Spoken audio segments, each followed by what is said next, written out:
All right, guys, bang, bang. I'm super excited about this conversation. We're all got a bunch of coffee ready to go. Geoff's here. Dude, this is going to be fun. Looking forward to it. Yeah, thanks for coming to do it. Let's start off with your background pre-Founders Fund, because I don't think that you were on a path to become an investor. No, I was definitely. I don't think I was really on any path. It was a pathless existence prior to actually starting my company. And so the backstory is, grew up in Canada, sort of a pretty unstable childhood. And so when I graduated from college, I was really want to optimize for stability. So I joined a large American multinational company, Procter and Gamble, and quickly realized that stability wasn't for me. Found it extremely boring, but I knew that I wanted to do something more entrepreneurial. And so I stuck around until I got my green card. And then shortly after I did, I got out of there and got to San Francisco and decided that I wanted to actually optimize for hanging around smart people rather than stability. And I figured if I could just meet a lot of really smart, interesting people, I'd sort of figure out what I wanted to do. And sort of serendipitously met a number of the folks that were sort of in, at the time, what was called the PayPal Mafia, just through friends and friends of friends. Ended up getting recruited to join Peter Thiel's hedge fund, which is called Clarium Capital. And so I joined that hedge fund in sort of a pretty undefined role, sort of a, pretty unclear role, sort of unclear what I was going to be doing, but I knew I'd be working with extremely smart people, Peter and others there. My timing was unfortunately really bad. I joined Clarium 2 weeks before Lehman Brothers collapsed. So I could not have picked a worse time for my foray into the world of finance. But the upshot of that experience was I shared an office with an absolutely brilliant engineer, this guy, Trevor Austin, and we ended up becoming friends and decided we wanted to start a business together. And the advice I give entrepreneurs now is you shouldn't start a business for the sake of starting a business. You should have sort of a really clear mission of what you want to do. I actually didn't follow that advice. I knew that I just wanted to do something entrepreneurial. So did Trevor. And so I ended up cycling through a few concepts. Initially, we landed on something called Udorse, which was basically, I would say it's actually an early version of Pinterest meets Instagram, executed horribly. So people could sort of tag places, brands, et cetera, in their photos. This was in 2009. The execution was terrible. We got no users, sort of a laughing stock. We'd raised $500,000 from VCs, including Founders Fund, and the business was clearly going to go nowhere. And Trevor, to his credit, sort of realized that and ended up joining Palantir. So I was sort of on my own there as a founder. We had a few $100K left in the bank.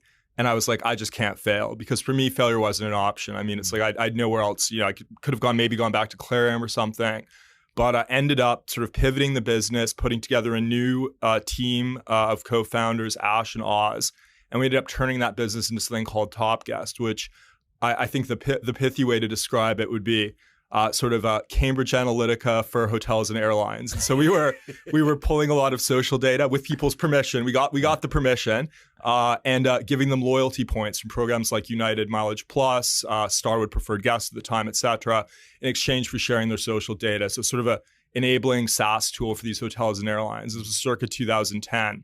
Realized that business, realized sort of relatively good at selling into customers, but we didn't have great product market fit. So we ended up selling it. It was a reasonably good, not huge, but reasonably good financial outcome for me.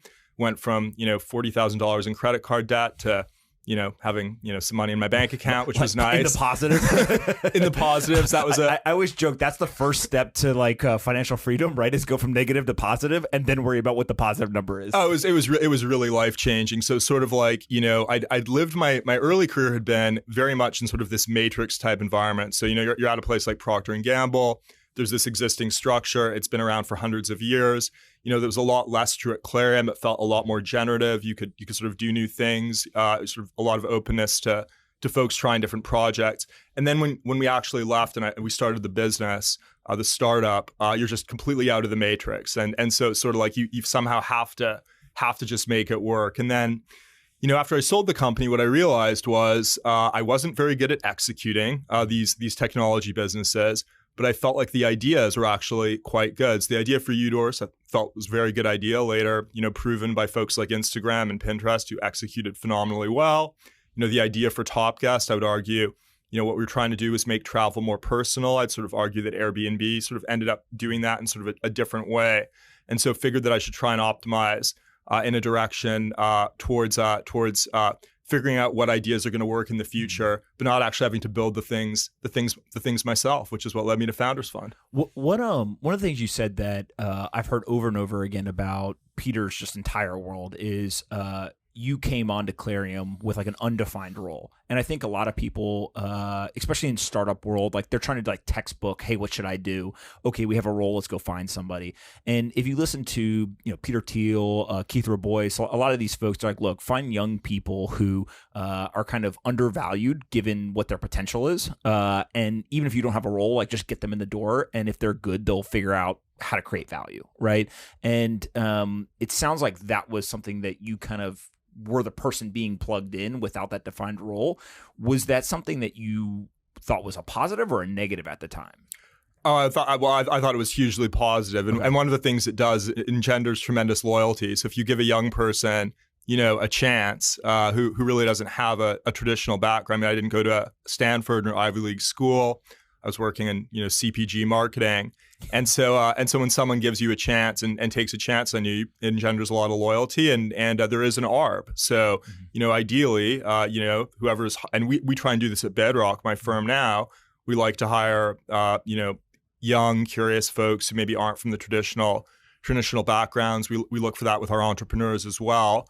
There's obviously an ARB on the pricing that you can get if you find these people and you're right about it. And then over time, the ARB closes, but over time, you can sort of build these powerful, positive sum relationships with folks that were sort of underestimated by the market. For sure. And so when you started to optimize for the investing side versus the execution side, you went straight to Founders Fund? Yes. Okay. And what was kind of the thought process there? You were just going to invest in early stage, kind of full stack? What was kind of the idea? Well, the thought process on my end was I really wanted to be an investor and do VC, and they were the VCs that I knew and that I was friendly with some of them, and they were the ones that gave me a job. I don't think if I'd applied to Benchmark or Sequoia, they would have reviewed my resume. But Founders Fund took me, somewhat seriously, and I went in there for some interviews. And really, initially, it was sort of I thought I'd stick around for a year and then start another business. I mean, my whole ex-post analysis of sort of the Top Guest Udor's experience was the execution was terrible, yet we still managed to make money for ourselves and for the investors. So I thought if we could actually start another business where the execution was good, that could actually be very good. So I was quite anchored on going off and starting another company. But really what happened was I just fell in love with venture capital investing. And one of the many awesome things about Founders Fund, but one of the particularly awesome things is that, I joined quite junior. I was the newest person on the investment team, but I was empowered to make investments. And really the only way you can learn about investing is through actually independently sort of sourcing and making investments. Obviously you debate things as a team and people weigh in. And really my second deal on the team, I'd been there for 4 months, was Lyft. I sort of saw it out of the corner of my eye and led the first financing round in that company after they'd pivoted from Zimride and joined the board. And then from there, it sort of kept going and just got more and more into it and excited about sort of finding these interesting opportunities and working with these great founders. Why did you like Lyft? What was the thought process? Well, let's see. At the time, so rewind back to 2012, Uber was just a black car business. Mm-hmm. They were experimenting with taxis. They hadn't done any of the UberX stuff. So there was no concept of peer-to-peer ride sharing. There was no concept of regular people driving other regular people around. There were 2 companies in 2012 that started experimenting with that. It was Lyft and Sidecar were the 2. And quite frankly, one of the things that a lot of the people at the time were joking about was you had these couple dozen Lyft cars in the city. They had these fuzzy pink mustaches on them. And those caught my eye. So I downloaded the app and tried it and ended up meeting with the founders with my colleague, Scott Nolan, and just really falling for the founders' vision of what peer-to-peer ride sharing could unlock. And they really did pioneer that idea of regular people driving other regular people. Met with the Sidecar people as well. They seemed a lot less good than Lyft. And then there's sort of these, one of the things I like to sort of keep in mind as an investor is oftentimes the very small things, the things that people don't think much about, can actually be very important. And so you take the name Lyft, it's sort of a positive, friendly name. Uber's sort of this, sort of snobby names. So there's a sense which I thought was sort of a more friendly brand. And that translated from a business standpoint into the founders, even very early on, correctly focusing on optimizing for supply. So whenever you're building a marketplace, obviously you've got to get supply, got to get demand. What they correctly identified was, we have to make this an incredible experience for the drivers. The riders will come. Like, there is demand to get around cities cheaper without having to drive. And so they really optimized to the extreme for making it a great experience for the drivers. Things like the fist bump, which was one of the things they did early on. Encouraging conversation. I remember being on the board. I don't really like talking very much in cars, so I kept trying to convince me, can you do a silent button, please? And Logan, the CEO, kept saying, no, we're not doing that. It's not friendly. We're friendly. And I was like, come on, I need a silent button. But it turned out they were right. And so they did all these things early on to optimize for supply. And yeah, I remember having the conversation with some of my partners at Founders Fund, and the question at the time, we invested at sort of a sub $100 million valuation. The question was, can this 10x? Can we see this being $1 billion company? And sort of, 3 of the partners thought it could be, and one thought it couldn't be. And luckily, it's grown into a much bigger company than that. Yeah. The first of all, Sidecar is a blast from the past. In 2014, in San Francisco, that's actually the first ride-sharing company that I downloaded was Sidecar. And then they went out of business like 2-3 years later. And with Lyft, people forget the pink mustaches and the fist bump. Like, it was kind of weird. Right. But it was, if you were in the group, right, or kind of in that club, it was almost like a point of pride, right, versus the other ones who just didn't have that type of stuff. And then you guys invested in a number of different rounds, right? Not just that first time. We did the first one, and we did some follow-on investing. The challenge with that company, and it's, now that the company is, I would argue, executing far better than Uber, and is a much more well-run company. It's easy to sort of gloss over the hard times, but the challenge with that business was, we were actually competing against a ferociously aggressive competitor in Uber. And so, at the time, 2012, 2013, 2014, 2015, I mean, that was a formidable company to be competing against. And they very quickly wised up to the fact that peer-to-peer was actually going to be the future of this market, cloned Lyft by launching UberX, had more access to capital, were able to raise more capital, and we were in sort of a crazy price war and war for market share and war for raising capital, because they're both very capital-intensive businesses to get to scale with Uber. And so it was a really rocky road. And those founders, John and Logan, I think are heroic and like massively underestimated to have survived those early years. Quite frankly, it was also my first board. So sort of me, the founders, we had one other board member, and emotionally, it was a pretty crazy roller coaster as a first board seat as a 20-something VC. Yeah. It's very difficult. Awesome. Talk to me about the decision-making process inside a founders fund, right? Because most venture capital funds have a pretty standardized and strict, hey, we're going to meet every Monday. We're going to have the founders come in and pitch, and we either have to get the consensus or some majority. And it operates like a VC fund. Everything I've heard is founders funds very, very different. And it'll lead to this idea that I have of founders fund is one of the only firms that has original thought left.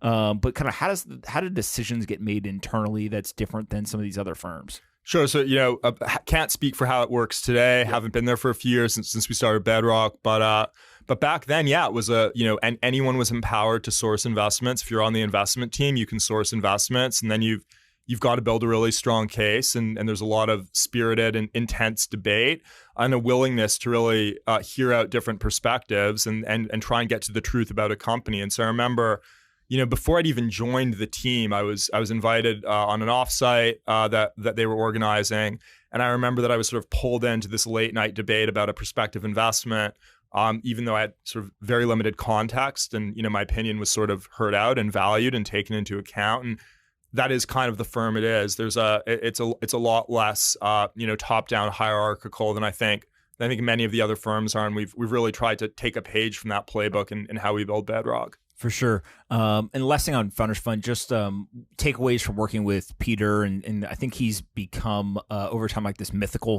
figure. But when you talk to people who are spending a lot of time with him, he's actually very rational. He's very kind of pragmatic. Except like, what just do you take away from working with somebody like that? Well, lots to start. We don't have that much time. I mean, the reality, I've learned more from working with him than I've learned from any other sort of person that I've worked with in my life or any other experience. So just tremendous amount of learning from him. I'd say I was very lucky to have started working for him before he was fully valued by the market. So I think he was seen as very talented, very successful, but he's obviously become much more successful since. I'd say the number one learning that I took away would be you have to analyze businesses, things that happen in life, the world, on all of these different layers. And actually, the most interesting and important insights are on these subtextual layers. And so that leads one to actually.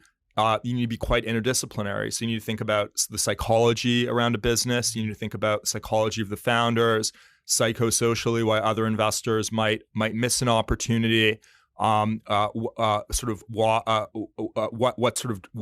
the company, why the business model would resonate in sort of a really long time horizon. And so it's sort of these multiple layers and quite frankly, drilling down on seemingly small decisions that entrepreneurs have made. It's like, well, why did you launch this at this period of time? Or why is this the name of the company? Or why did you hire this specific person? If you actually drill down deep enough, these types of questions can yield very important insights. And then obviously the sort of ethos of questioning things that most folks would just assume are true, questioning conventional wisdom, and always trying to get to your own perspective. And the only way you can learn that is really through osmosis of working with someone for a really long period of time. And so it's sort of can't teach in a class. You sort of have to observe it firsthand over many years. I was lucky to have had that experience. And then you guys leave and start Bedrock. What was the idea behind doing that? Well, the idea was really I'd had an amazing run at Founders Fund, and it's sort of been an amazing experience. Got to invest in phenomenal companies, work with great entrepreneurs across multiple different sectors. Nubank in Brazil, fintech, RigUp, which we're now large investors in at Bedrock. And I'd also along the way built just a great business relationship and friendship with my now partner at Bedrock, Eric Stromberg. He was actually the first entrepreneur I invested in at Founders Fund. Right after I joined, he was building a Netflix for ebooks called Oyster. We'd been friends before that. I then worked with him as a board member, and he was the CEO. And we had sort of a very unique yin and yang in terms of a business partnership. And I'd never lost my desire to build something of my own. And so it was sort of this question of, is there a way to do what we love doing, which is venture investing, but also get back out of the matrix a little bit and try and create our own universe. And so that was kind of the thought process. And the strategy is really to not make very many investments because we don't think there are very many good companies. And so it's sort of we go quite slow. We only make a few investments every quarter. And then we really concentrate capital, triple, quadruple down into the things that work. So far, so good. Yeah. And what does that look like when you say kind of build these concentrated bets? Because I think that was a very popular strategy in kind of the early days of venture capital. Right? Sequoia's first fund I think had like 9 investments in it, right? And then we went through a phase of like, we'll call it spray and pray, right? Where it was, let's put 30, 40, 50 companies in a fund. And now, there's you guys, I think even like the Chamath and kind of social capital world, there's a couple of people who are saying, hey, wait a minute, this concentrated bet idea is actually better if you're right on the bets. What does that look like in terms of when do you first start to invest, and then do you invest in every round from there? Kind of what's the strategy in terms of building that concentrated, kind of allocation? Sure. So the strategy is that the companies that are really working, we never want them to actually go to market and do a financing process. And so that's sort of the basic ethos is, in theory, if you're an entrepreneur and you have a business that's really working and you like your existing investors, they don't mess with you, they give you advice. They're sounding boards, but they don't try and run the business for you, which is something that we're very religious about. We don't want to run the businesses for the founders. You shouldn't actually have to waste time going up and down Sand Hill Road, pitching a lot of firms. The capital should just be very, very easy to get as you hit milestones, as you grow. So in practice, we've done that with RigUp, which is a marketplace for blue collar labor. We invested initially in the Series B right after we started the firm. We've invested, I think, 6 subsequent times since then, such that we've scaled up what was initially a $1 million position, a little over $1 million, to north of, at this point, $85 million into that single company. And you, in order to execute this strategy, you actually the founders have to actually like you. And so we actually try and find, I think that's sort of a underrated attribute of being a good VC is you have to have the right chemistry with the founders. I mean, not every VC is for every founder. I'm not for everyone. Not every founder's for me. Eric, same thing. There's certain, you sort of have to have that chemistry, and if you have that, you can really concentrate capital into ones that are working. So the strategy is basically, if they're good, we don't ever want anyone else to see them. Mm-hmm. And part of this strategy is you'll invest seed, Series A. Do you want to come in the kind of the A or the B? Like where do you start that relationship? And then from there, you guys are kind of the sugar daddy, if you will, and if everything goes well. So there's sort of one. We're trying to optimize against sort of one vector. The vector is basically the current fund we're investing out of manages $350 million, and we want to at least 6x the fund. Mm-hmm. And so we have to find at least 6 companies over the course of a few years, each of which will return $350 million. And so if you have that as sort of your vector that you're trying to optimize for, you actually can't really have any other rules, because doing that in and of itself is just so hard. And so it's this sort of crazy search problem. You've got to find these companies somehow, and you have to get to a narrative that you actually believe that's true as an investment team on why over many years we can scale up a position such that it can return the entire fund. And so that leads us to being pretty agnostic in terms of when we first get involved.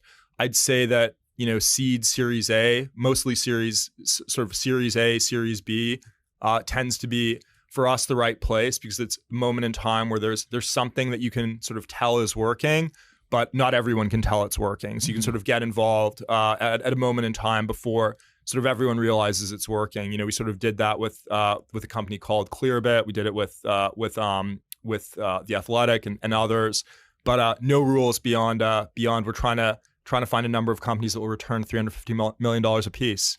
I love it. One of the things that you were very loud about early on that I think people kind of were like, what the hell is he talking about? And now has become a popular term is narrative violation. And when I first saw you say it on Twitter, I literally remember saying to myself, like, I don't know if he's right or not, but that is going to fucking fly if it catches on, because it's just such a clear articulation of an idea.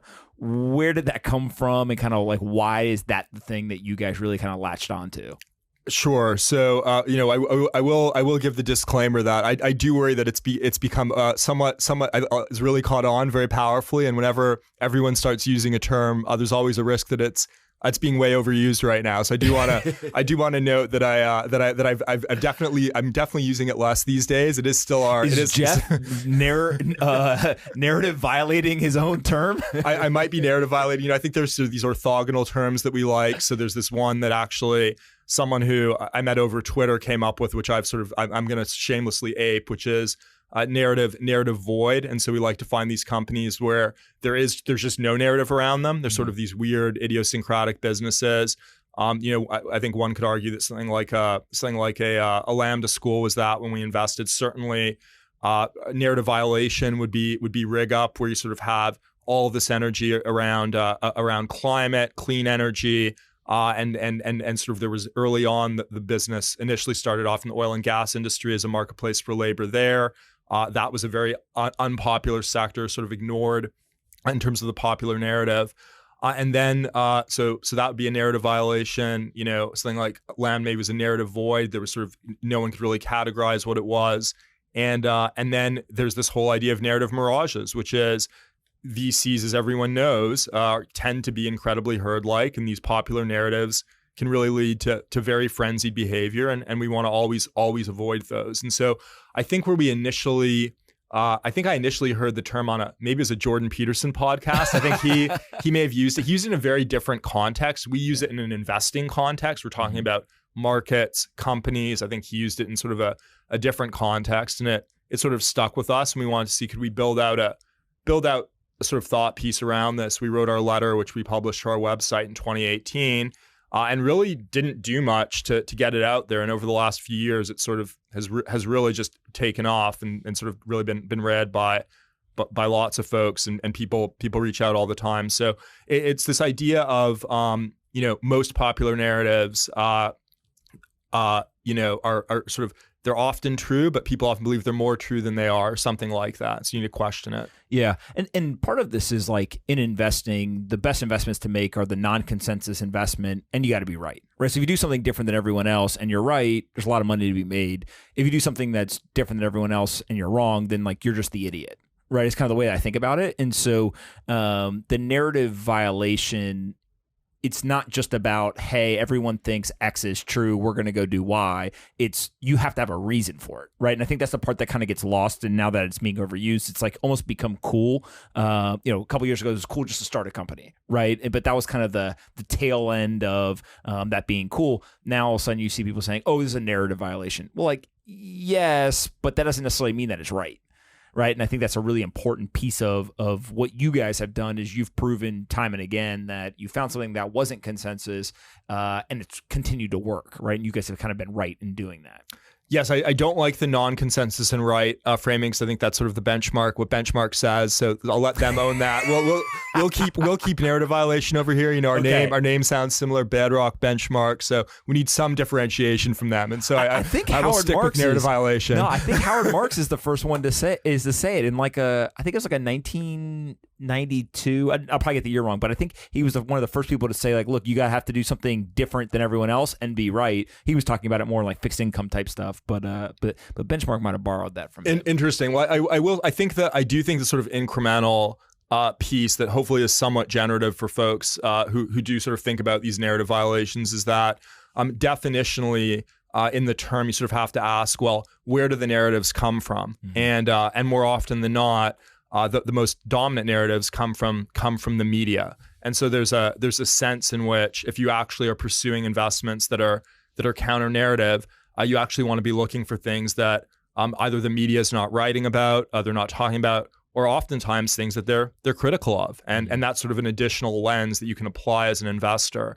to finding these companies.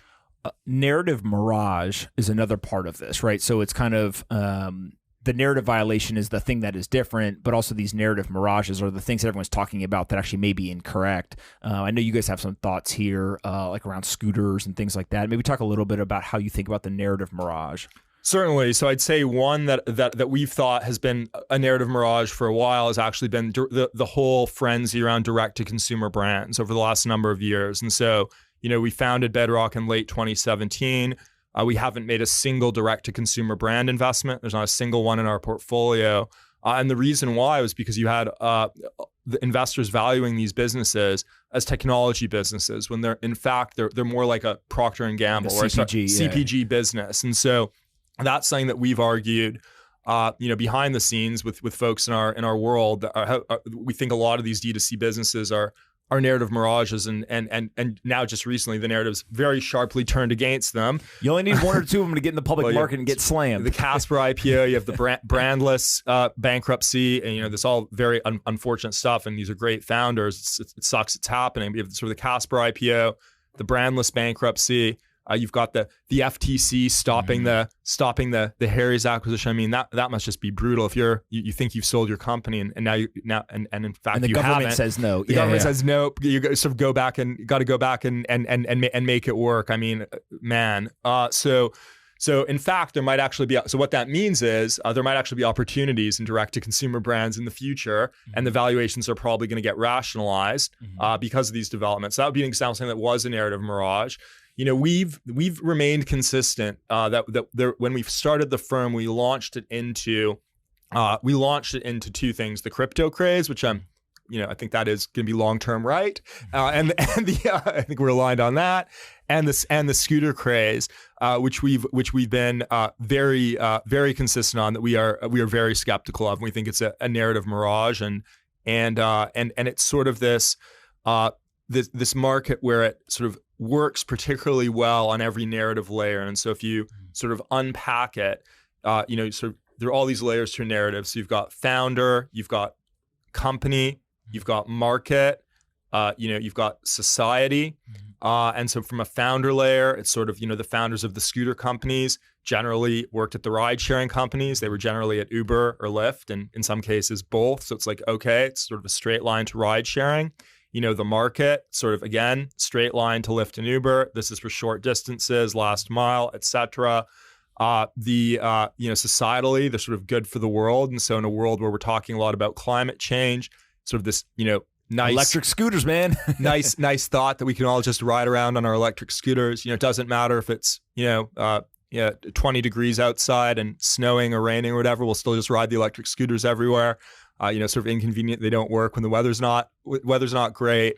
They don't really work very well on steep hills, but we just ignore those problems. We've got this climate change issue, so we can all ride our electric scooters. So there's a sense in which when it's hyper good for society and you can draw a straight line to this category that has worked, you get a lot of frenzy and heat around it. And then if you actually really dig in to the businesses, as we have with one of them, it turns out that they're not necessarily great businesses. Now, that's not to say that one or two of them is not going to work to some degree. And I'm certainly, I like the entrepreneurs, I'm rooting for them. But I think the category is, at this point, definitively was a narrative mirage. Yeah.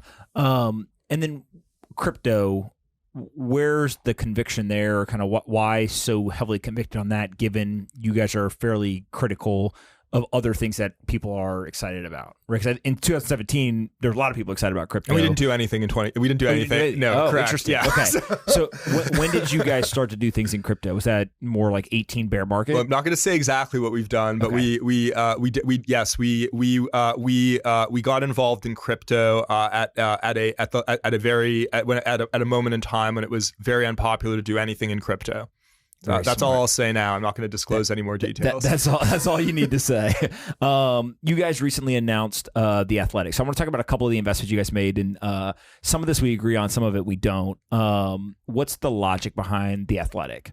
Right. And just for those that don't know, The Athletic is it's a content business that essentially said, look, we're going to go find the best reporters at local sports reporters. We're going to pay them well. We're going to give them kind of more autonomy, and we're going to wrap this up into a subscription business. I think it's like $10 a month, $60 a year. And if you subscribe, you now get access to, quote unquote, the best sports reporting on the planet. The business has grown very nicely. And then you guys just made a pretty big investment. So what's the thought process there? Cool. So yeah, that's another one where we've made a number of investments. So we've scaled into it over 3 separate financing rounds.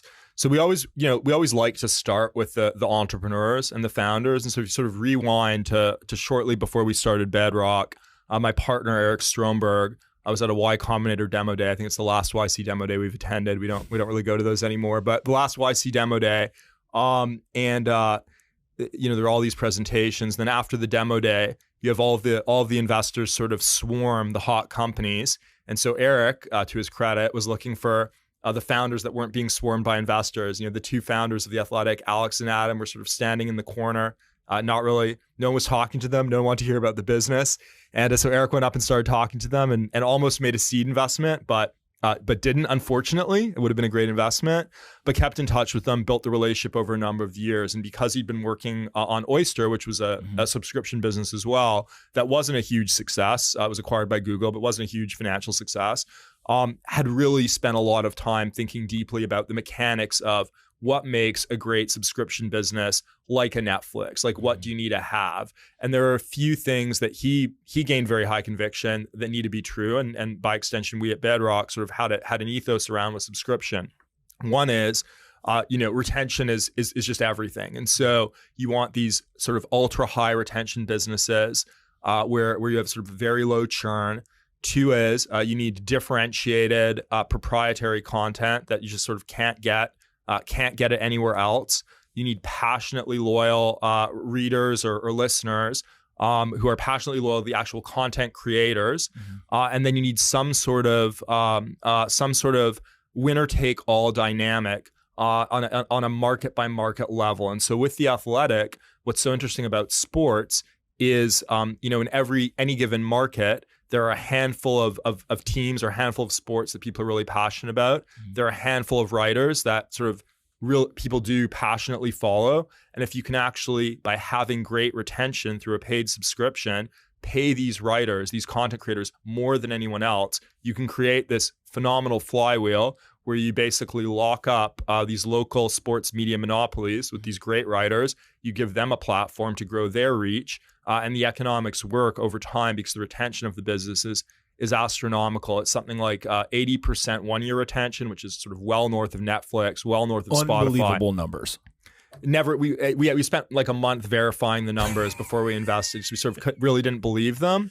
And then if you retain for 2 years, I think it's sort of 95% of from folks year one to year two. From year one to year two, stick around. And so, and the business to date, they've got over 600,000 paying subs. Jeez. The business to date has just been really mostly just written content. And so if you think about all of the different areas they can go, they've started doing audio now, started expanding into Europe. I'd imagine they would do video in the future. So it's sort of this there's a lot of ways in which the business just continues to grow and expand. And then sports is sort of there's a sense in which it's, and hope I don't get in trouble for saying this, but there's a sense in which, well, I won't get in trouble by you, but maybe by somebody. There's a sense in which it's kind of an anti-media company in that there are a few of these legacy media brands, New York Times being one, they're going to do fine going forward. But by and large, local newspapers are really kind of screwed. And the driver of revenue for all of these local newspapers has been the sports section. That's what drives all of the ad revenue. And so the question is, well, what's going to replace all of these local newspapers? And we think it is going to be The Athletic. Yeah. So this is super interesting because my father recently calls me and he goes, "Hey, I went to go read an article in the newspaper of a very rural area in North Carolina. Like we're talking, can't be more than 20,000 people live in this area, right? And that's probably being overly generous. And they've got a newspaper and they've put up a paywall." And he said that he clicks on an article, right? And he gets hit with the paywall. And he goes, "There is a feature where you can pay 99 cents for the day." Right? Because they literally have realized that people are not going to pay on a monthly basis. They just want to read the one article, so they're going to get their $1 and do it. And he knows nothing about media, knows any of this stuff. He just was laughing at the fact that he's like, there's no way that thing survives. Right. And part of it is the quality. Some of it is just like what could possibly be going on there that you can't get somewhere else. Right. Kind of that idea of you have to have content that other people don't have. But when you then look at it and you say, well, if something like The Athletic comes and takes away the need for me to check the scores, right, and kind of that component, there's really no reason for it, right? And yeah, maybe they write it about a local business or whatever, but it changes the dynamic of this. And part of what I think to me is so interesting is not only the business model, but you're using the same staff. You're actually going and taking their staff and just putting it in this new model, right? So you don't change the quality of the content. You just change in which the format in which you get it. And then you add in all these other cities, all of their best writers, et cetera. It becomes pretty compelling pretty quickly. Very more importantly than that, it's really fun. It's just a really fun business. And yeah, it's a really fun business to be involved with. I know that the team's having a ton of fun building it. And we think the long-term trajectory looks more like a Netflix type business. We'll see if we're right on a 10-year time horizon. So this brings into question kind of media in general. And before we started recording, we were talking about kind of these new media models, right? So you see the Barstool Sports, you see the Athletic, things like Substack have come out. There's Morning Brew is a large email newsletter, et cetera. Do you guys kind of generally think that the old media model outside of maybe the New York Times and a couple of others goes away and gets replaced by somebody new? Or is this more of there's coexistence, there's the old models that work, and then there's new models that come along and kind of carve out a different demographic? Like, how do you think about that as a market dynamic? Well, I'd say you always want to sort of look to the past as a way to sort of help predict the future. And so one of the ways in which we like to do that is to sort of try and do these counterfactual thought experiments. And so I think when it comes to the media, one could do a counterfactual experiment of if social media had existed 60 years ago, would we have all of the media institutions we have? Would they've actually lost their credibility a long time ago, when sort of anyone can fact check an article, when CEOs can sort of have their own audiences and can publish their own thinking and to their own audiences, and the public can decide who's more credible, sort of the CEO or the media, the journalist. That really changed the game. I think there's an interesting counterfactual thought experiment you could do on the impact social media has had, and certainly I think it is it's really screwed up the business models for the media companies. And so in practice, what that means is I think we're now entering, we're already in it, but I think people are starting to key into, we're in a realm where really what matters is reach, trust, and your own differentiated sort of point of view. And so I'm pretty convinced that we're entering, media is going to just be increasingly decentralized. Maybe in 100 years, the New York Times is not even going to exist. They've often been critical of companies like Facebook for having a dual class share structure and which will enable Mark to run it forever. And Sulzberger also has the dual class share structure of the New York Times. They get to run it forever, but their forever might not be forever, because I think that the ecosystem is really disrupted. And so I think it's a totally new era. And I think that journalists are starting to realize it. And there are a lot of great journalists out there. And I think the really smart ones will do things like what Jessica's building with the information and the tech industry, what the Athletics doing with sports. We were talking earlier about things like Substack that enable journalists to just build their own business on a platform that gives them the tools needed to do it. And I really do think we're heading in that direction. And then one of the other great developments, I think, is that the folks that are written about actually are able to tell their side of the story. And so, I feel like the FedEx CEO letter, there was an article about FedEx in the Wall Street Journal. The FedEx felt it was very inaccurate. And the FedEx CEO was able to sort of write a letter and get it distributed. I think many more people read the letter from the CEO than read the actual Wall Street Journal article. He challenged them to a debate, right? Yeah, I don't think they took him up on it. Yeah, of course not, because they knew they would lose. Yeah. And I think we had Dalio do this recently. There was a New York Times piece that he felt was very unfair. He's got millions of LinkedIn followers. He wrote a response on LinkedIn, and I think increasingly that's the world that we're entering. And I don't think that the media industry is ready for it. So I'm quite worried about them. Well, and I think part of this is social media really has exposed the fact that these big journalistic institutions are run by humans, right? I mean, ultimately what ends up happening is journalists for a very long time hid behind the fact of, we are very objective. We don't have bias. We don't have emotion. We have no kind of horse in this race. We just write the facts. And that pretty much was accepted, right? I think a lot of people, if you go back, 20, 30 years, people are like, yeah, that's true. And they read whatever's in the Wall Street Journal, New York Times, et cetera. Now, all of a sudden, even before kind of the CEOs and politicians, et cetera, realized that they could do this, you just started to get kind of data points that would get presented that all of a sudden, wait a minute, that doesn't jive with what was written, right? And so that kind of started people questioning things. What you're talking about now is the ability of these platforms to just completely remove that middleman in telling the story, right? So whether it's the FedEx, look, if you take in politics, you've got Trump and you've got AOC. They both do the same thing. They're on two different sides of the aisle. They just realize if I talk directly to people, no one can mix my words, right? This is what I want to say. And so what it does, though, is it then brings into question, at what point do we empower the people being written about too much, right? If all of a sudden people now just listen to, the FedEx CEO or some other leader, like who's there to fact check, right? Is kind of the counterbalance to this, because the media does serve a great purpose, and there are a lot of people who are full of shit, right? And they do a great job of saying, no, you're full of shit. Here's the truth.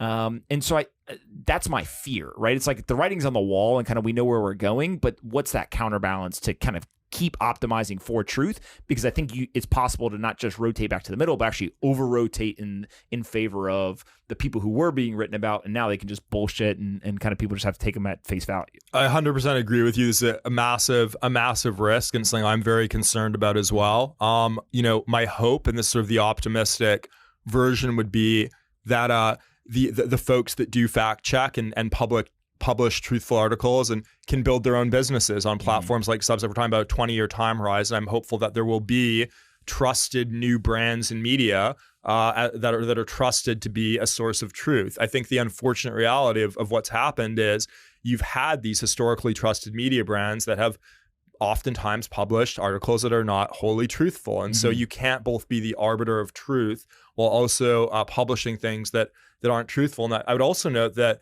not every highly regarded media institution actually has fact checkers. And so one interesting tidbit I learned about the New York Times from some friends is they don't actually have fact checkers on staff. The journalists are fact check their own articles. And so I'm all for fact checkers. I would be very supportive of every media company doing extensive fact checking. The reality is that does not happen today. I'm hopeful that in a more decentralized media environment, as this continues to develop, actually we can get more fact checking. People will be more empowered to actually fact check. So I've got another framework that this isn't fully fleshed out yet, but I've just started to realize. So if you look on a geographic basis, the Great Firewall in China has kept 1 billion plus people in the dark about what's going on in the rest of the world, right? To some degree. And either they have no clue something happens, or they get pieces of the information, but it's stitched together in a story that the government wants them to hear, right? The coronavirus is the first time that's been reversed, where now all of a sudden the rest of the world's like, what the hell is going on in China? And we either don't know, or we're getting pieces of information that are being strung together and we're being told a story that they want us to hear. And it's really interesting because I don't think a lot of people have realized yet, like, this is the everyday life of people in China with the rest of the world. When you reverse that, now all of a sudden everyone's up in arms, like, you have to tell us, it's like we're the police of the world, right? But that is a really dangerous world to enter into, where if this was not just a China thing, this was in multiple places in the world, whether vertical based in terms of industry or geographic based. If you now start to get fed stories where you can't fact check, you can't actually get access to information, like, that's a scary world to live in. Yes. I've never been to China and I've no plans on going. I think it would be a very scary place to be living, particularly now. And I feel absolutely horrible for the people there. But where are you going with this? Because you have this. So where does this theory take us? Let's jive on this for a moment. So my whole thought process is, you have a country that's got 1.2, 1.3 billion people, right? Yep. And it's becoming more and more important to the world.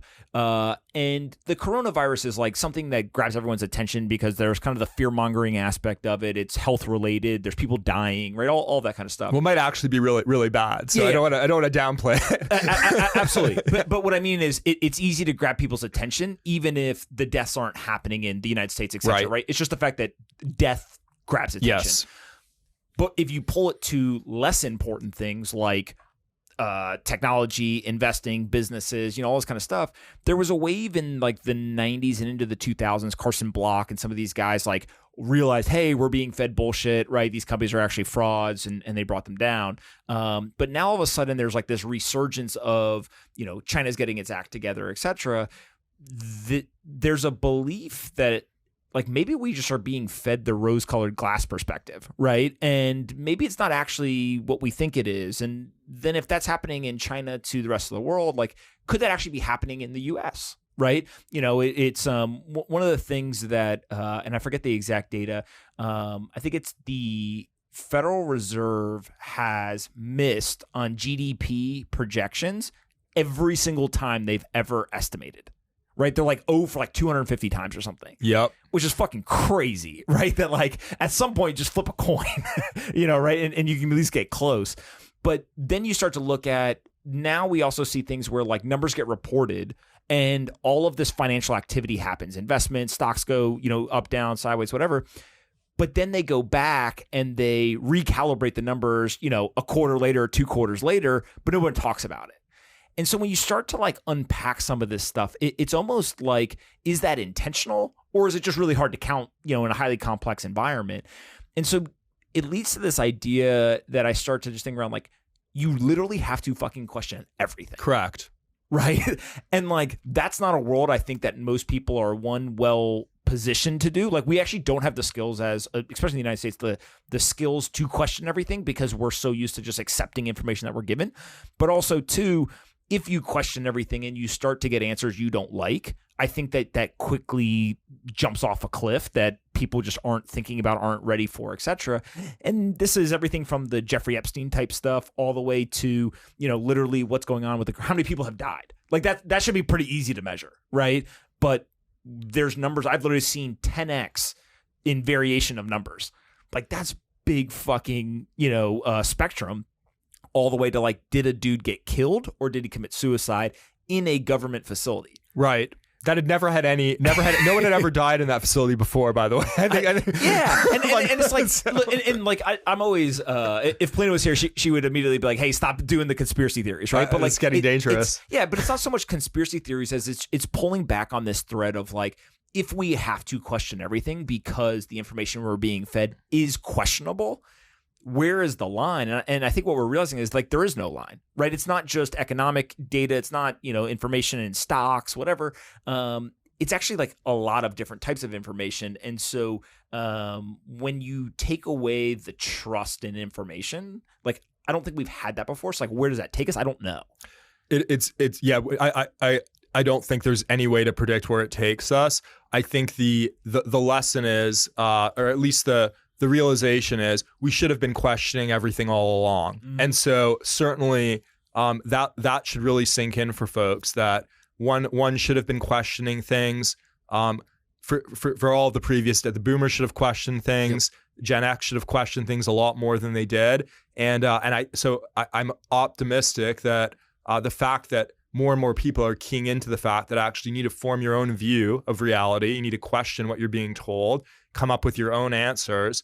Hopefully it'll be positive. Now, the challenge is just, if you question every issue that's out there are millions of different issues at any moment in time. It's exhausting. Right. And so the future is going to favor people who are able to actually very quickly sift out and filter out anything that's not relevant to like what they're trying to do in the world, and their family, their loved ones, what they're trying to build, what they're trying to do, their company, and be able to really key in on, okay, what are the like very important things that I need to get to a truthful view, or a view that I believe on, and really dig deep and review a lot of different sources and come to your own view. And so I think with individual processing power and ability to filter out things that aren't important, key in on the things that are, question them, and get to your own view. Yeah, I think that is just table stakes for existing as sort of a sovereign individual in today's world. And I don't know where it's going to lead us. Yeah, and so I want to make sure that I clarify, like, I'm not suggesting that everyone's lying about everything, right? Of course not. There's plenty of people who actually just make mistakes. And one of the things that you guys have... I don't think counting's that hard, though, on the numbers thing. Absolutely, right? So, like, that's where you get into kind of the narrative mirage, if you will. But one of the things you guys have said, going back to kind of more investing in entrepreneurship, is like, the media forgets a lot of times that founders are human and humans make mistakes.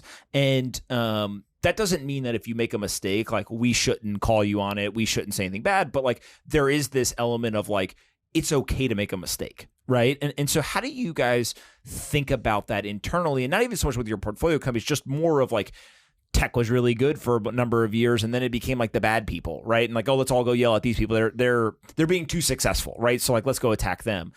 Where's the line, or like, what's the framework to think through? Like, when is it, no, they did something bad versus they made a mistake and they should be able to kind of overcome that or at least make it right at some point? It's always case specific. So, whenever there's a thing that's hyper case specific, you always want to try and come up with some sort of shortcut type formula. And on this specific question of sort of, I guess we call it canceling founders, would be sort of a terminology. The cancel culture. The cancel culture as it relates to sort of these entrepreneurs. And certainly there's certainly people in the world who should be, who really have been canceled. They've probably deserved it. And then I think there are probably a lot more who probably haven't. And so if you sort of So I want to start with a metaphor, and then I want to get into a sort of shortcut rule that maybe there are a few exceptions to. So the metaphor would be, if you commit a crime, let's say you assault someone, which I know you haven't done, but nor have I, but theoretically, if someone assaulted someone, they were arrested, jury trial, you would go to jail, you would serve your sentence. And then I think most people would agree that once you're released from jail and you've served your time, you should be able to reintegrate back into society and live a life and sort of have an existence. And I think that's, if you're let out of jail, you sort of get to start again and you get a second chance.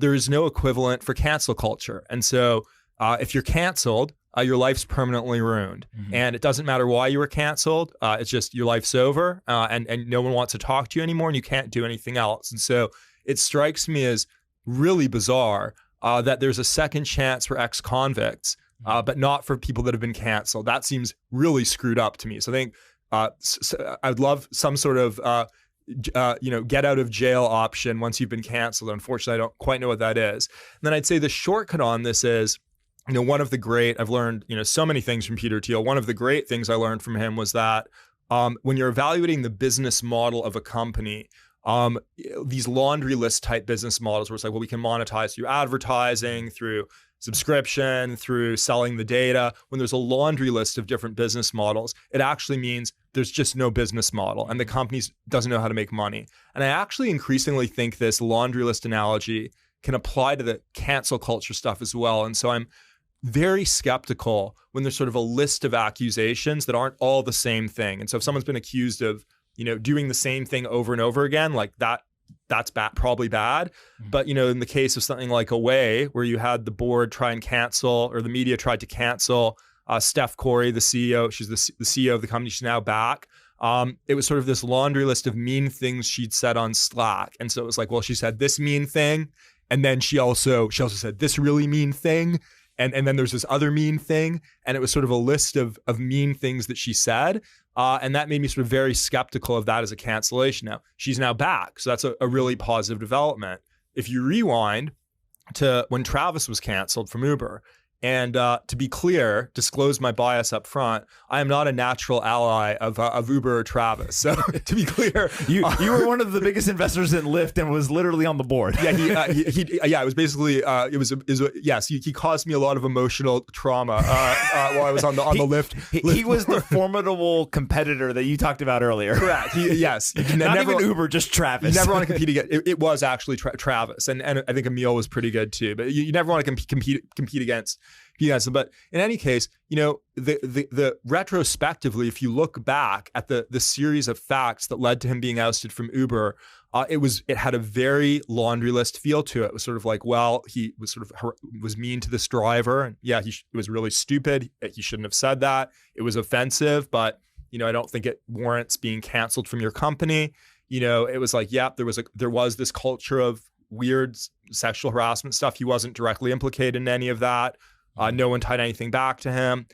There was sort of, there was sort of other random accusations, but it had very much a laundry list feel to it. And so whenever there's a laundry list of accusations, I'm very skeptical of it. And then in certain cases, it's justified. So certainly, someone like Elizabeth Holmes, I think that was. I'm really glad that story came out, and I think that was very positive for the world and was a positive development. And so it's always case specific, but I am very skeptical of the laundry lists, A, and B, it strikes me as really screwed up that it's sort of worse than going to jail if you're canceled. Well, and going back to your metaphor about kind of there's a bad thing that happens, then there's a trial, then there's jail, then there's like restart, right? Yes. The cancel culture has like maybe bad thing that happened, and there's no trial by your peers. It's usually trial by somebody with bias. Or a Twitter mob. Right, yeah, so Twitter mob or the media or whatever. And then very quickly, because people are looking for this stuff, it snowballs, right? So that's where you get kind of the mob mentality. But the two things that it doesn't have is like actual confirmation of like, did that happen or did it not? Did it happen in the way that it was said? Is it actually as bad as it was? Like the away stuff, literally, I think part of the reason why the CEO came back was because there was actually a bunch of people saying like, what are you talking about? Like, that's not that bad, right? So like, yes, she said it, but it's actually not that bad, right? And that's what you get in a traditional trial if somebody does something bad, crime or whatever.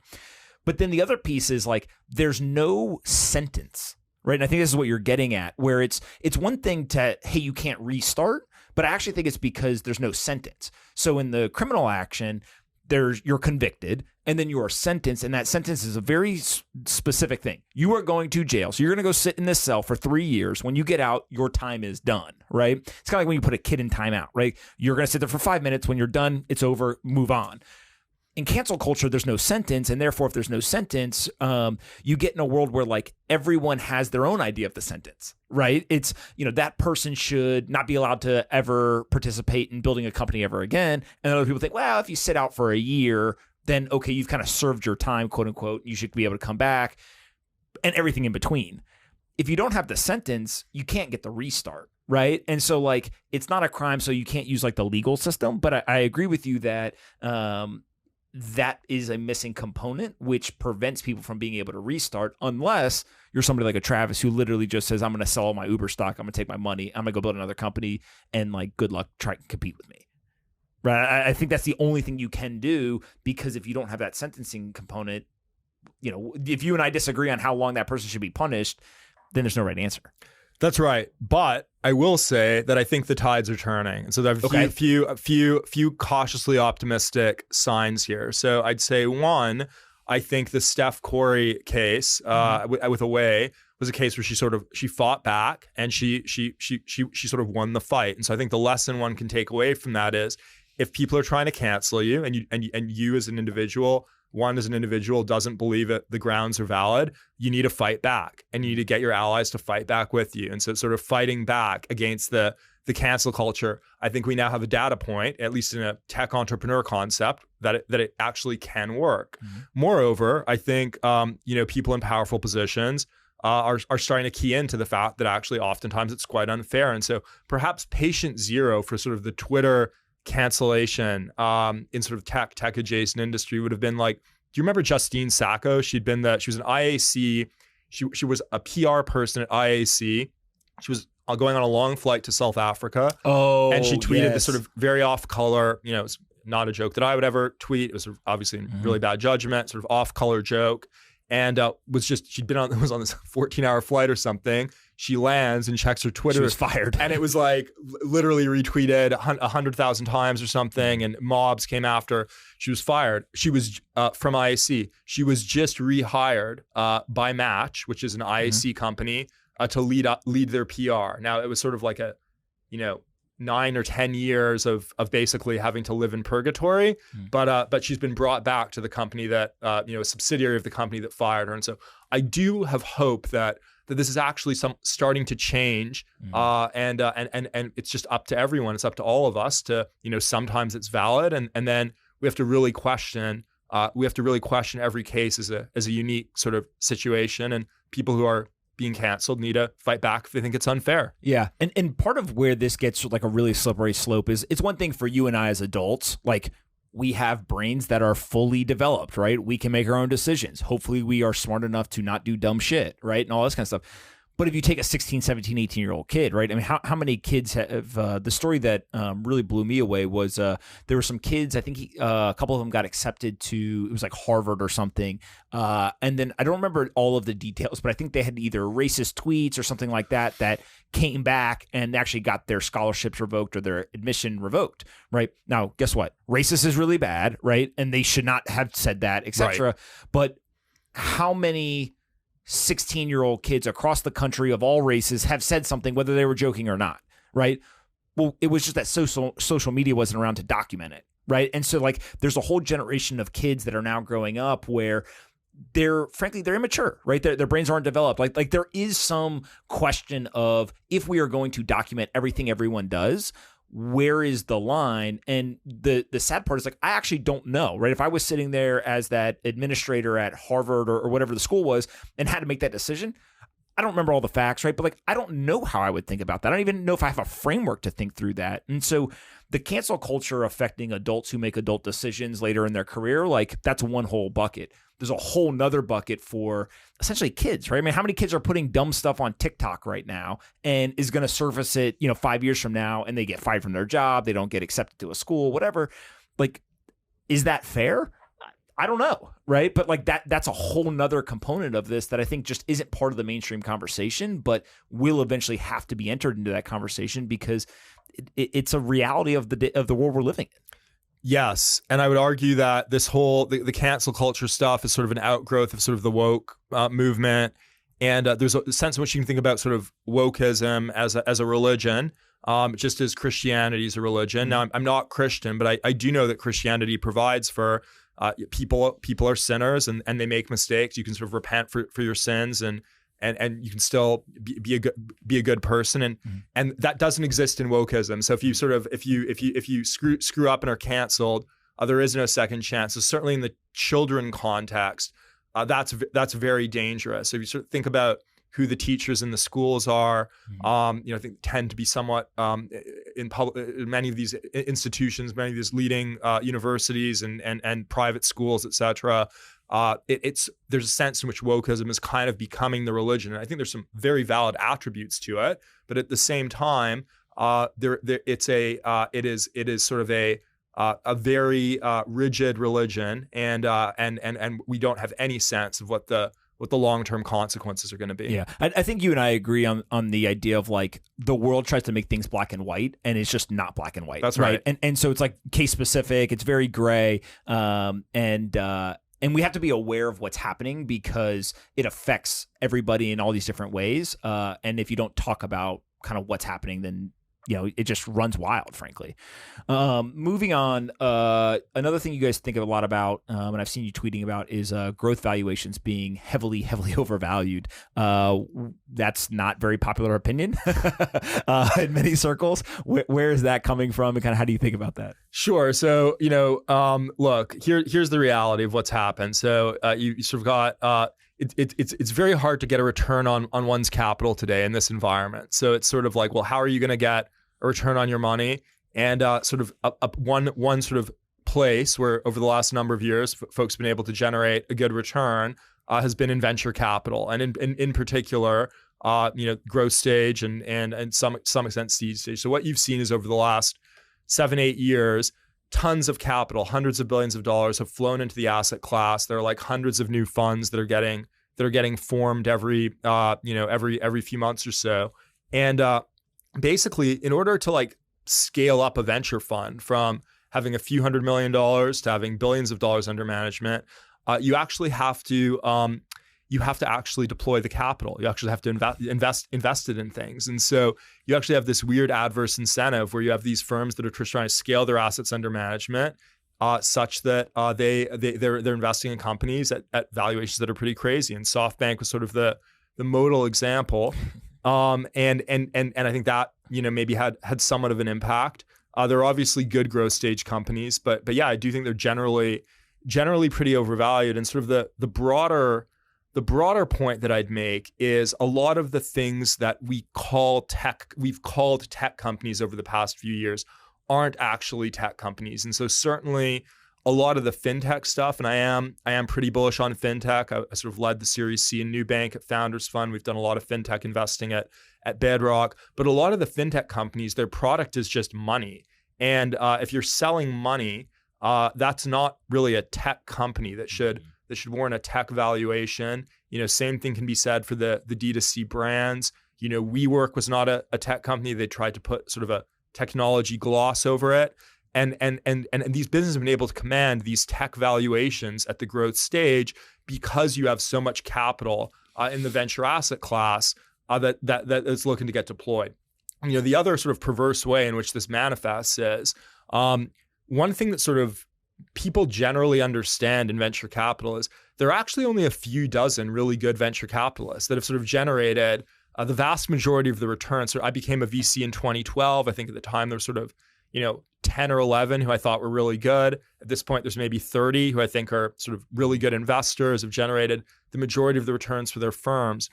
But there's only so many opportunities. That's right. There's only so many opportunities. There's only some people that are actually good at this. And yet to actually scale up the assets under management at a firm, you have to scale the team. And so basically what we've seen happen is these teams just become huge. In fact, a friend of mine is a great investor. She's a partner at a very large VC firm. I think they have something like 20, 30 partners. And I was looking at their website the other day and going through the partners.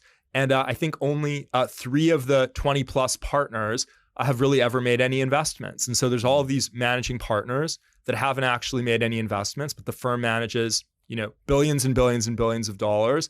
And I think that actually you need to hire these people so that you can raise the money. But of course you can't actually let them invest because that would ruin the strategy. Sort of like art pieces hanging on the wall. And so I would sort of encourage anyone considering becoming a VC. Are you going to be an art piece on the wall to help the firm raise more money, or you're going to actually be able to invest, because that's the only way to learn how to do this. Yeah, and this leads into you've said a bunch of times, like the overhype component of like becoming a VC early in your career, right? It used to be a thing where, hey, go be an entrepreneur, have a successful exit, get some money, then go decide you want to be a investor, kind of do that later in your career, and then at that point, like you've almost earned the right to do this.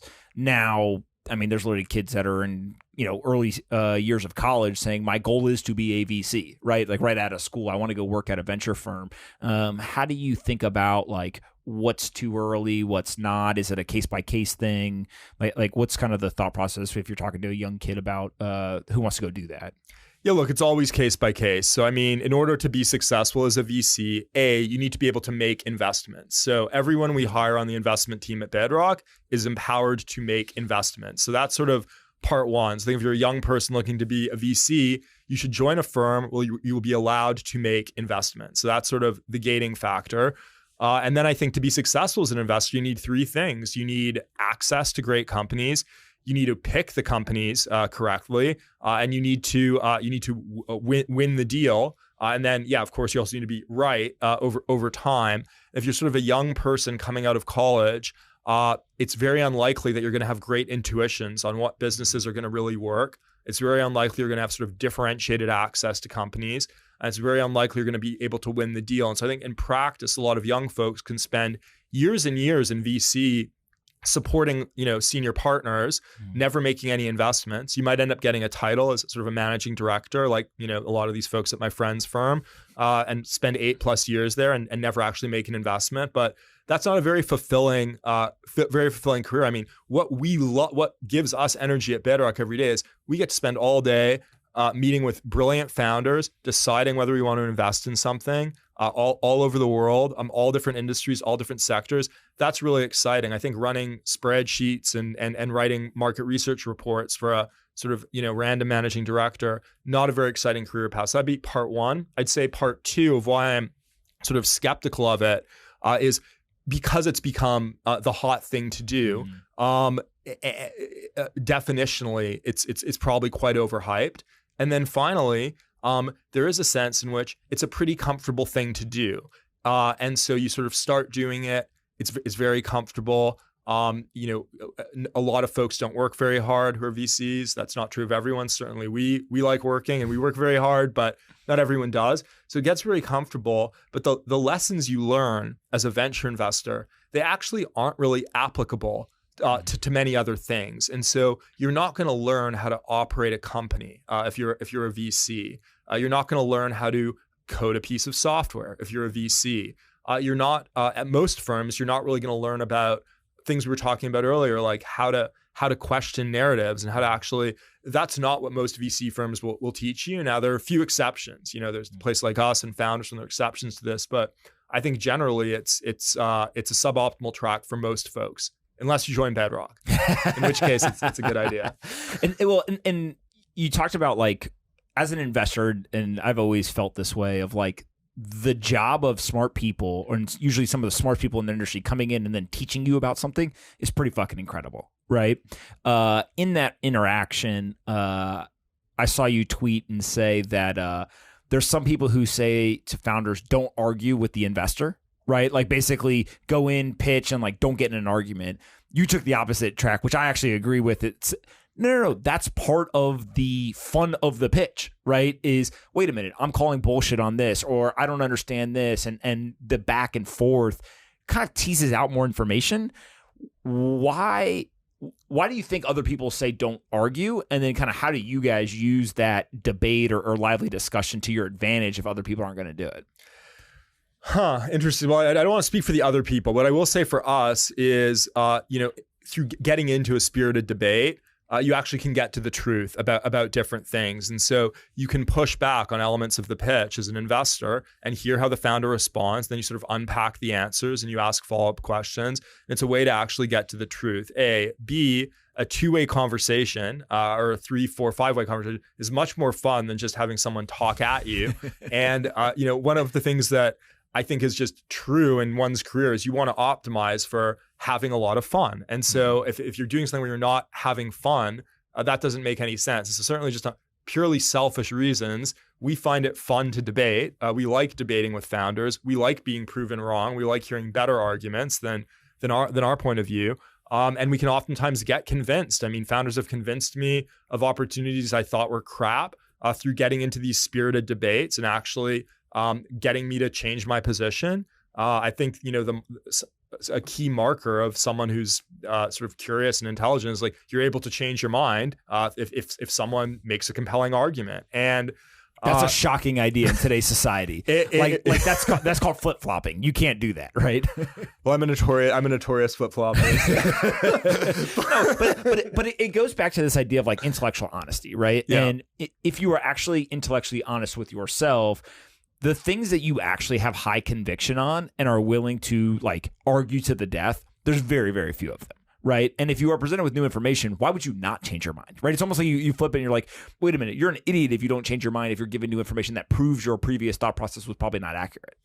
Yes, now that is true. Certainly in a pitch context, you have to be careful about changing your mind too often once you've made an investment. So this is one failure mode that I've actually been guilty of in the past, where you sort of make an investment, there's a period of time where things don't go very well, and it's very easy to just skew hyper negative. And this is sort of, I think, a lot of the psychology around Bitcoin as well as, people, the psychology can just shift very dramatically from positive to negative. And so you need to actually just have you do need to have high conviction in the long-term trajectory of a company you invest in. And then you just have to be, as the facts change, you take them into account. But generally, I think you want, moderate opinions strongly held once you're an investor, and you want strong opinions weakly held before you invest. The first time we met in person, we had a great conversation, and when I was walking out the door, you said something nice. I forget whatever it was, and I was like, I just got lucky. And you immediately snapped back with, there's no such thing as luck. And it's something that I actually feel very strongly about this, and I agree with your sentiment. But it's not socially acceptable to say that. Well, this is a tricky one to unpack. So first of all, whenever I say there's no such thing as luck, it's always off the record. So if Taylor is off the record now, it's now on the record. But that's okay. We're going to roll with this. It's now on the record. So my off the records, and again, so this is one of the. I did not know it was off the record. It's off the record. So well, I would never say that on the record. But in any case, I did say it to you off the record, and it was in a specific context. And basically, here's what I think about luck. So I think you need to look at it sort of through a sociological lens. So basically, my current view of it is people who are not successful, people who have not been able to achieve what they want in life, ascribe everything to luck. That's incorrect. So it's like, it's all just luck, and I'm an unlucky person. Okay, I think there's people who are successful but don't feel that they are fully successful or fully made it. Sort of like a chip off one's shoulder type vibe. In which case, also, there's no luck. There's no such thing. I think there's no such thing of luck as luck. And I think both you and I are people who are very ambitious, and so I think it's a healthy mentality. I think it's, even if there is such a thing as luck, which I do believe there is, to be clear on the record, I think a healthy mentality as you're building something, and if you're very, very ambitious, you're trying to make a real impact on the world, is to have the mentality at least that you make your own luck. There's not some sort of preordained magical lottery ticket that's gonna fall in your lap. But then I think that actually the people who've really made it and who are sort of clear-eyed about it would acknowledge that their luck does play some role. And so the way I think about this is pre being born, post being born. Okay. Right. And pre being born, there's a lot of things, a lot of luck that goes into it, right? Kind of the ovarian lottery type thing, right? And so where you're born, what language you speak, the color of your skin, the socioeconomic situation you're born into, that's all luck, right? In terms of, there's some math probability in it, but it's luck. You're given a deck of cards is kind of how I think about it. Once you're given the deck of cards, from there's very little, if no luck, right? And it being the things that are outside of your control all happen pretty much before you're born, right? And I think that when people take this paintbrush and say, no luck, all luck, right, whatever, again, it doesn't kind of account for, no, you and I and many people listening to this are super, super lucky, because most people who are listening to any kind of audio content, right, just naturally are in a way better position in life than majority of the humans on this planet. So there's kind of here's your starting point, whether it's good, bad, or in between. But then from there's very specific things that occur, right? I'm one of these people who believes that even when it's not in your control, so like the family environment, right? Somebody's making decisions that isn't quote unquote luck, right? It's somebody somewhere is making a decision that then puts you in that situation, and what you do with it ends up being the actions you take. And so it's almost like this taboo thing where luck gets, again, that paintbrush. But if you look at it that way, now all of a sudden, like you said, it's kind of this mentality component, but also it changes behavior, right? And I think that's the key piece of it, where there's a lot of people who sit around and when they have the mentality of luck, the action follows, or the lack of action usually follows, right? Whereas if you go into it with the mentality of there is no luck. I had luck to be the starting place I was. Now there is no luck. It's all on whether I accomplish something or not. The action does follow. And there's this great book that I used to keep it as a secret and not tell people about this book, because I was like, oh, this is a fucking advantage in life. But now lately I've started to tell a lot of people about it. So in 2013, this guy, Tim Grover, wrote a book called Relentless. Okay. Tim Grover is a dude. He played college basketball, got hurt, says, you know what, rather than be a basketball player in the NBA, I'm not going to make it. I want to train those guys. And so one of his first clients ever was he went to the Chicago Bulls and he called every single player other than Michael Jordan. And he said, well, that guy's the best in the world, so he doesn't need me. I'll call everybody else. Long story short, he becomes Michael Jordan's trainer, and he gets a chance. The Chicago Bulls staff says, you can come and he'll work with you for like 30 or 90 days, some short period of time. And in the first meeting, Jordan's basically like, who the fuck are you, right? I'm the best player in the world. What are you going to do for me? And he lays out an exact plan, and they end up working together for 20 years, right? He then becomes the trainer to Kobe Bryant, Dwayne Wade, like every single top NBA player in the world goes to this guy. And some of them are every week they work with them. Some of them are, don't talk to him for 3 years. I need you right now, fly to where I am and like help me for 2 days type thing. And in the book, he lays out, there's 3 types of people. There's, I think he calls it a cooler, a closer, and a cleaner. And he goes, a cooler is just somebody who is basically happy to be there, right? They're happy to be in the NBA.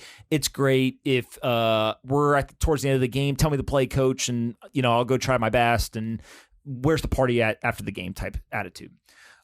Closer is somebody who says, hey, coach, give me the ball. And if I'm open, I'm going to shoot. If you're open, I'll pass you the ball, right? But a cleaner, he's like, is going to fucking take the shot, right? No matter what, they're going to create the situation. They're going to take the shot. They're going to win the game. And there's no question. Nobody in that huddle is questioning it, etc. And what he goes on to talk about is those are also the guys during the offseason who realize practice should be harder than the games, right? It's not that, practice, let's go take some shots and then go home and like, I'll turn it on for the game. No, I'm going to actually work harder in practice than I do in the game, so the game's easy.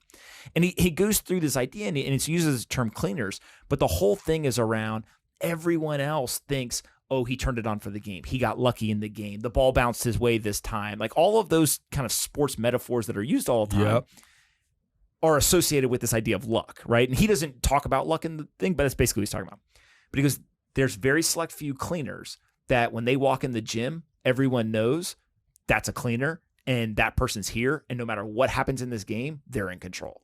And I think that applying that type of attitude and mentality to the rest of life completely changes the actions that people take. And that's where like this idea of like, quote unquote, there's no luck.